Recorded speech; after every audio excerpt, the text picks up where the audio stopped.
Training vignette number 2, Scott here with Dedicated Threat Solutions, and today's topic is going to be combat mindset.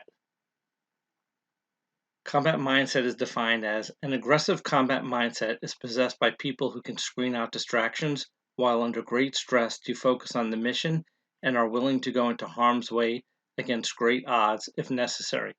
Now, this is not my definition. This definition comes from Paul Howe, who is a former special operations warrior. And he's written an excellent book that I highly recommend called Leadership and Training for the Fight. If you have not read that book, that is one to definitely get into your library. And there's a lot to unpack with his definition here, so let's kind of get into that. So an aggressive combat mindset is possessed by people who can screen out distractions. During a violent encounter where somebody is trying to kill you, that dedicated threat that we talked about in training vignette number 1, you have to have the ability to concentrate on what your task is at that moment in time. You are going to be under an enormous amount of stress.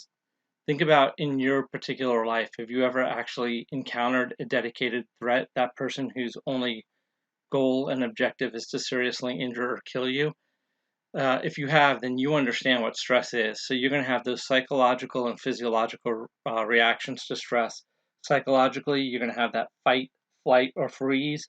Physiologically, you're going to have the increased heart rate, the increased breathing, your motor skills are going to be impacted. So you're going to have to deal with all of those things that are going on and be in control of the stress so that the stress is not controlling you or preventing you from doing what you need to do in order to survive the encounter. Focus on that mission. Now, combat mindset, the way Paul wrote that definition, is for warriors who are in war.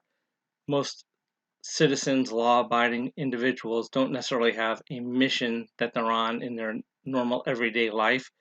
But when you're facing that dedicated threat, your mission is to survive. So that's what your mission is going to be, to do whatever you need to do to survive that violent, deadly encounter.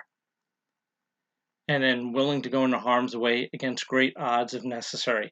Again, a lot of people are going to think of this in the term of military context. But if you are with family and you have a spouse or kids to protect, or you're just protecting other individuals, you might end up putting yourself in harm's way, and the odds against you might not be good. You might not be dealing with one particular threat. You may have multiple threats. So while this definition of mindset might be geared towards the military, it absolutely 100% applies to anybody who's in a fight for their life. Which brings me to the title of this, combat mindset. And do we really need the word combat in there? Can it just be mindset? Well, in my mind, I obviously believe that it is a combat mindset that we need to have. People are so put off with that word combat, thinking that it only applies to people who are in the military, but really nothing could be further from the truth. You know, anyone who's attacked and forced to fight for their life or the life of others, they are engaged in combat. So whether you're a soccer mom, a school teacher, a student, it doesn't matter, a parent, if you are engaged in a fight for your life, that is combat, and you cannot wordsmith that into anything that sounds better.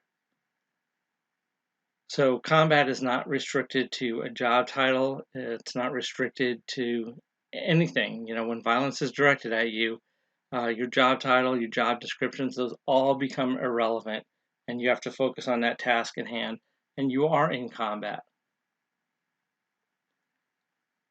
So when faced with violence, you have one job, and that is to survive. Nothing else is going to matter to you at that point, and your combat mindset might be the difference between prevailing or defeat. You know, there's a saying that I learned a long time ago, saying here, the will to win beats the skill to win, and that is so absolutely true. And that speaks directly to that combat mindset, that no matter what happens, you might not be the most skilled person in the world, but if you just have that will to win, to survive, and to prevail, that will go a long way. You cannot give up against somebody who is trying to seriously injure or kill you. Check out Amazon. I got a bunch of books on there. If you want to link up with me, send me some email, info@dedicatedthreatsolutions.com. Check out my website, and I'm on a host of platforms that you can link up with me, Facebook, Instagram, Indeed, and you can check out my Amazon author page. As always, folks, train hard and stay safe.